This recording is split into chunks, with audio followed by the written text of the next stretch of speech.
안녕하세요. 저는 미디어오늘의 금준경 기자입니다. 미디어오늘이 아침마다 아침 신문 속가보기라는 기사 코너를 운영하고 있습니다. 이제 그날 아침 신문을 이제 살펴보고 기자들이 신문을 보고 나서 이제 기사들의 논조를 비교하고 신문별로 좀 어떤 포인트가 있는지를 비평하는 코너인데요. 이제 유튜브 공간에서도 아침 신문 속가보기를 브리핑 콘텐츠처럼 이제 운영을 하게 됐습니다. 이제 파일럿 프로그램이라고 하고요. 한번 해보고 이제 시청자분들 반응을 좀 살펴보고 이제 좀 더 나은 콘텐츠를 고민해 보도록 하겠습니다. 오늘은 첫날인데요. 10월 7일 아침 신문을 중심으로 한번 속가 보도록 하겠습니다. 먼저 조선일보부터 살펴보도록 할게요. 조선일보를 보시면 이제 로마에서 사라졌던 북조선길 작년 한국 대사관 찾아와 망명이라는 기사부터 이제 눈에 들어옵니다. 이제 조선길 씨가 망명했다는 사실이 지금 큰 뉴스가 되고 있고 조선일보 역시도 일면에 실었고요.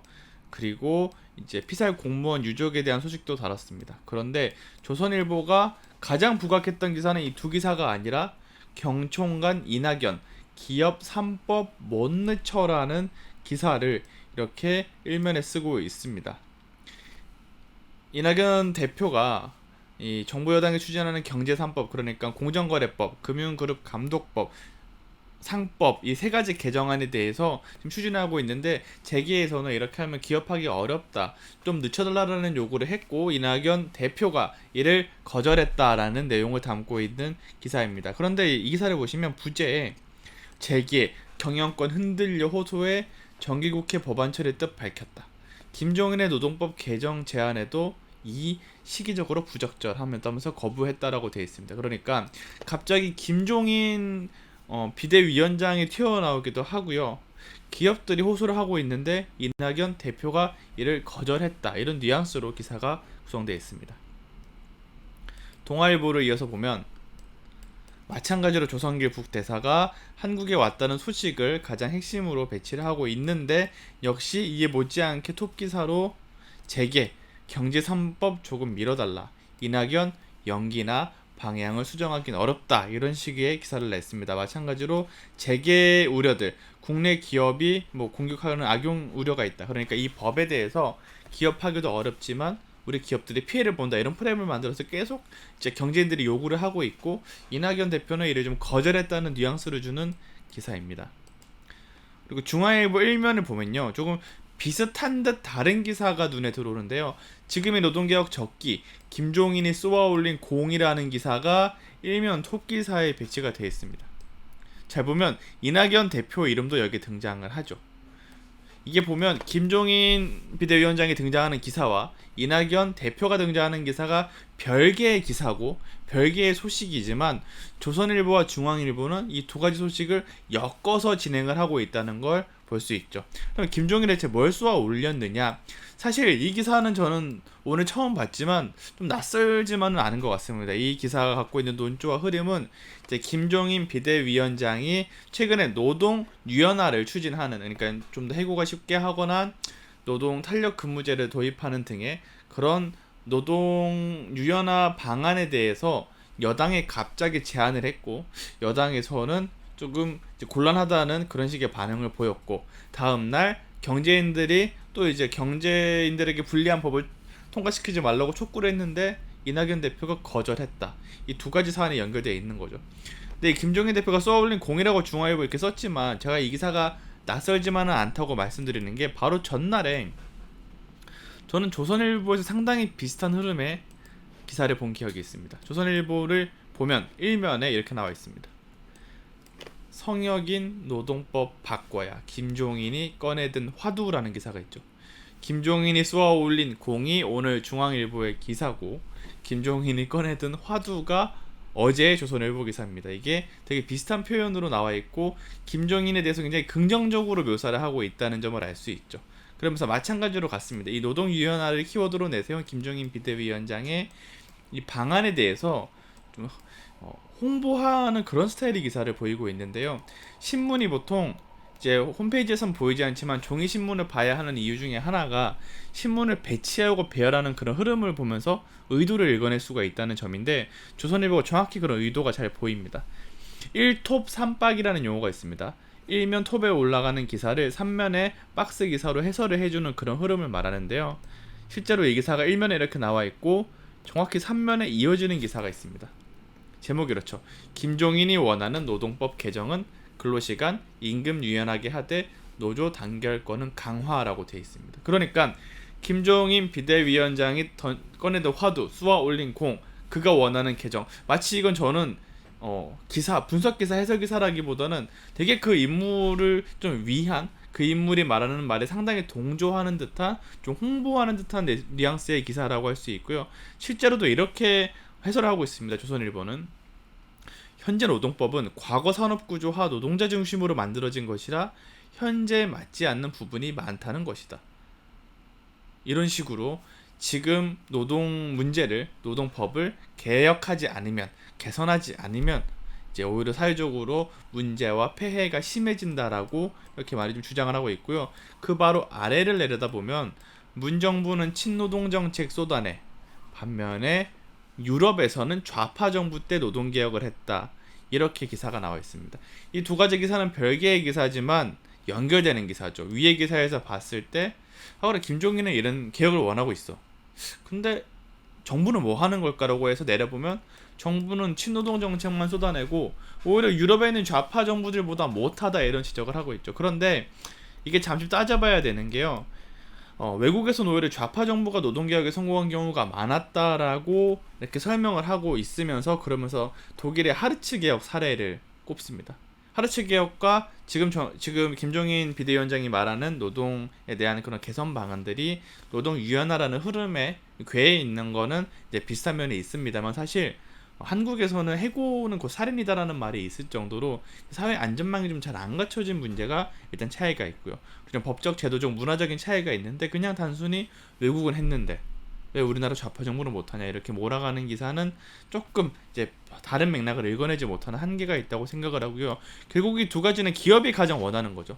나아가서 이제 이낙연 대표 소식까지도 합치면 기업이 원하는 이슈들을 굉장히 저지하는 정부 여당에 대한 비판, 그리고 이걸 해결해주는 김종인 대표에 대해 상당히 띄워주기성 기사라고 볼 수 있습니다.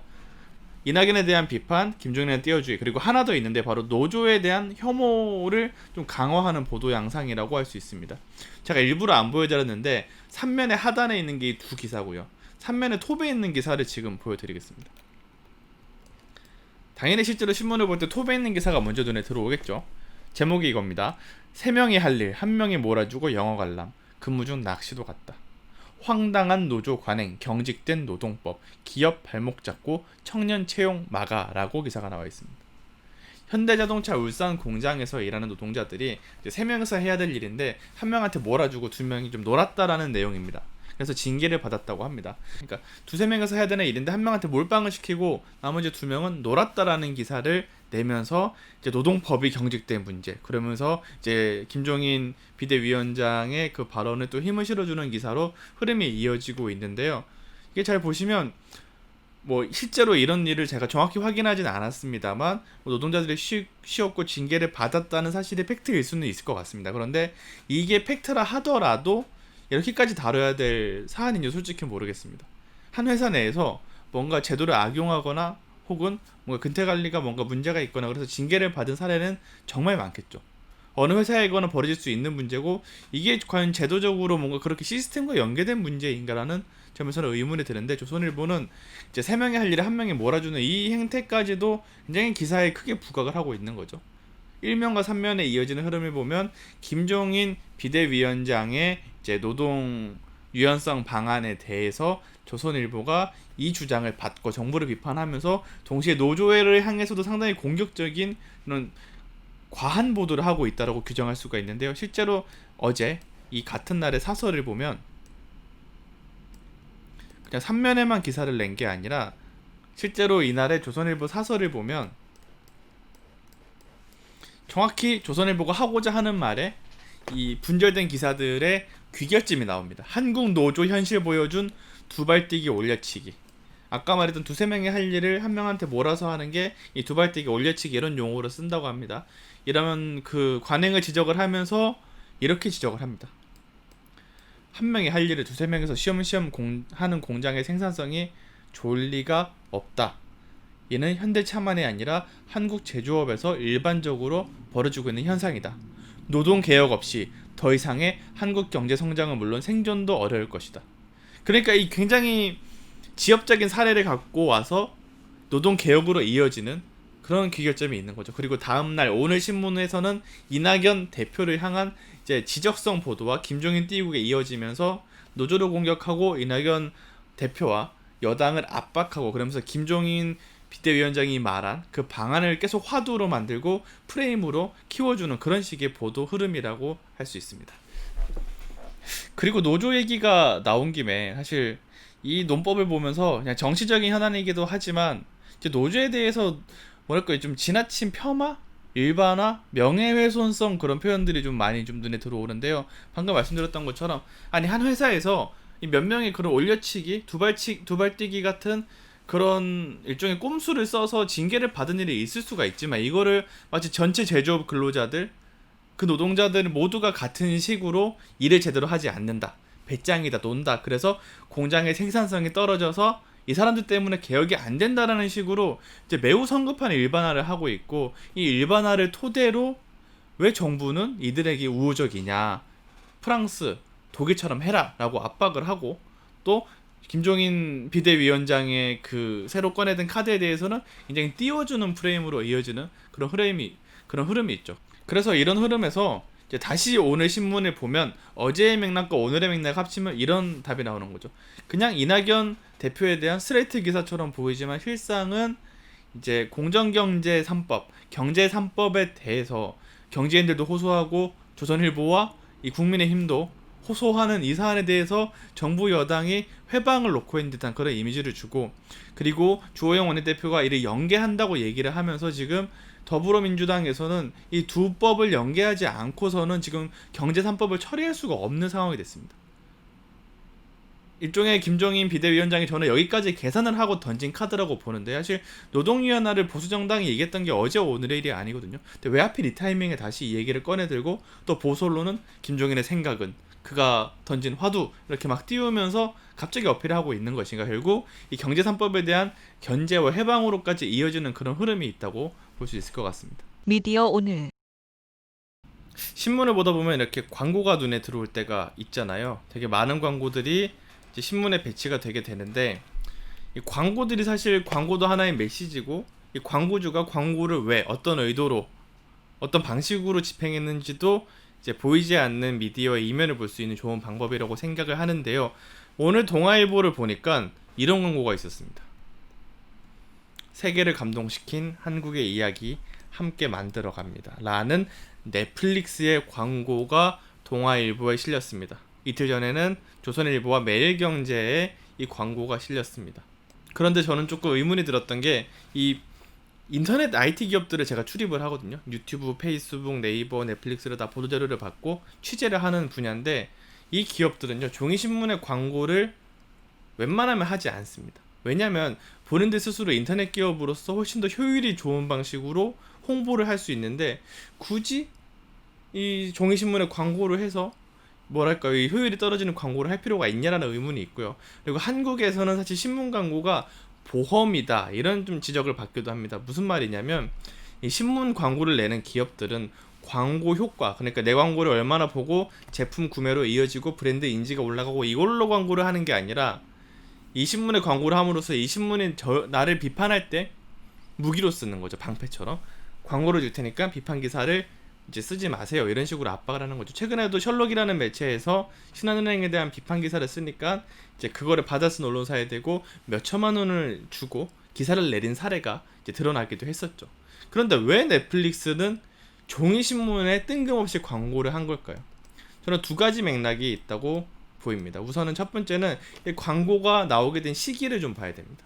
지금 오늘 딱 국정감사가 시작이 됐거든요. 국회 국정감사를 보면 이제 여러 상임위가 거쳐져 있지만, 콘텐츠를 다루는 상임위에서는 이제 콘텐츠 상생 측면에서, 그리고 방송통신 상임위에서는 이제 인터넷 기업의 해외 기업 규제 측면, 특히 망 사용료, 해외 기업들이 국내 통신사를 통해서, 국내 통신망을 통해서 영업을 하고 있지만 이제 망에 대한 대가를 제대로 내지 않는다, 그리고 또 세금을 제대로 내지 않는다. 이런 의혹이나 지적들이 상당히 많잖아요. 그런 상황에서 해외 기업들은 국정감사 때마다 불려오고 압박을 받고 돈을 내놔라, 상생기금을 내놔라, 이런 압박을 실제로 정치적으로 받고 있고, 기사를 찾아봐도 그런 압박들을 많이 찾을 수가 있죠. 근데 왜 이 시기에 넷플릭스는 광고를 냈을까?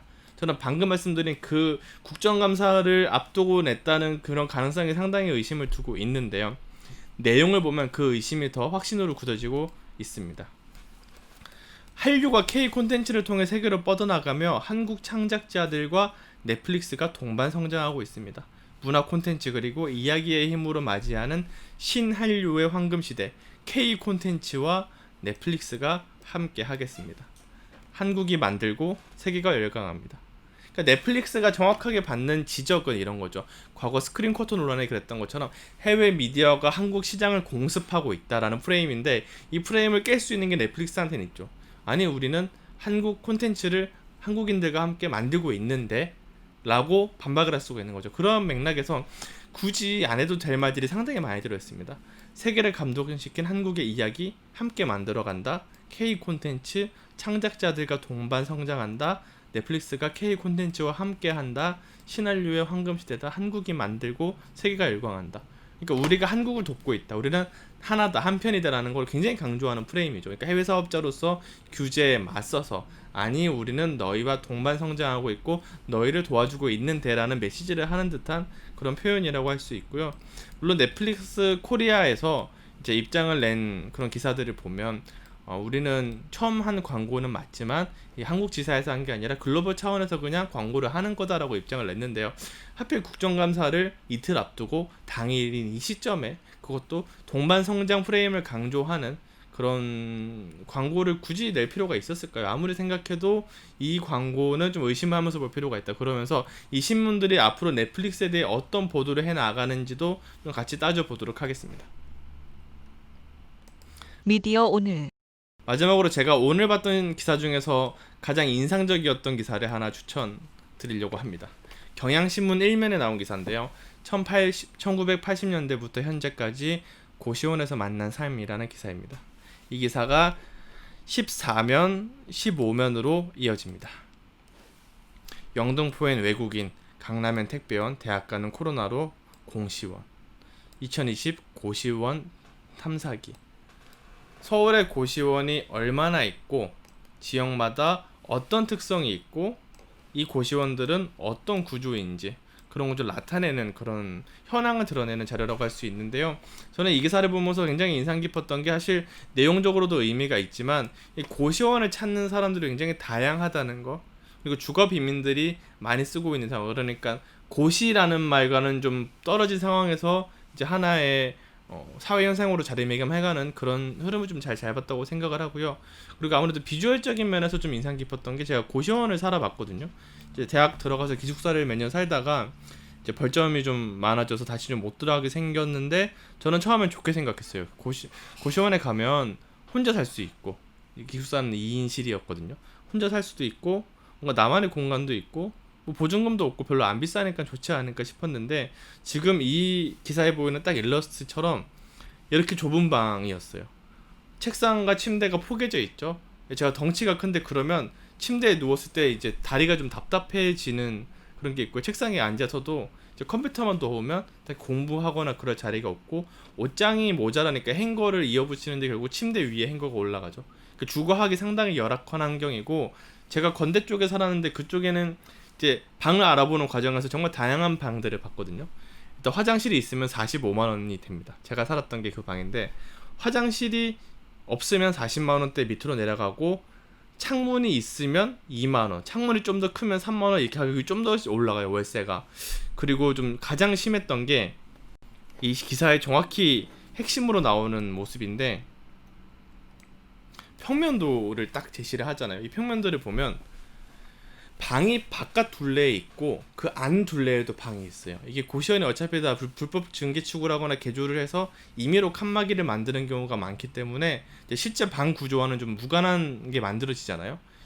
보통 방은 창문이 없든 창문이 있어도 벽이 있든 바깥에 있는 게 방이라고 생각하는데, 이거는 큰 건물에 바깥에도 방이 있고 그 안에도 방이 있는 구조입니다. 제가 그 안에 있는 방들을 봤는데 이 방이 안에 있을 경우엔 창문이 있으면요, 통로에서 너무 잘 보이잖아요. 그렇기 때문에 창문이 있어도 이제 통로랑 연결되기 때문에 잘 안 열어놓게 되고, 심지어 제가 봤던 방은 창문이 없었던 방으로 저는 기억을 하거든요.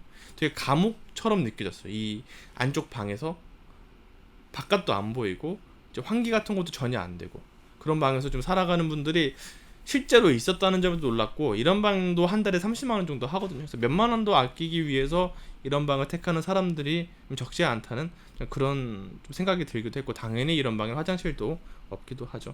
그래서 우리 주변에 있지만 뭔가 주목을 잘 안 하게 되는 그런 고시원이라는 공간에 대해서 굉장히 시간적으로도 다양하게 분석하고 공간적으로도 특성을 잘 보여주는 점, 이런 점이 좋았던 것 같습니다. 내용도 좋지만 이렇게 이미지와 일러스트 하나만 갖고도 이렇게 사람들에게 좀 메시지를 전해줄 수 있는 이런 기사들을 앞으로도 좀 더 찾아서 좀 설명을 드리도록 하겠습니다. 오늘 첫 시간으로 파일럿으로 한번 이렇게 비교해 봐야 될 쟁점 기사, 그리고 흐름을 읽어야 되는 기사들, 그리고 일면의 대략적인 느낌들, 그리고 주목해야 될 좋은 기사들을 추천드렸는데요. 앞으로도 계속 저희가 영상을 만들고 소통을 해 가면서 조금씩 콘텐츠도 보완해보고 좀 많은 건의도 좀 받아보고 그러도록 하겠습니다. 이상으로 마치겠습니다. 감사합니다.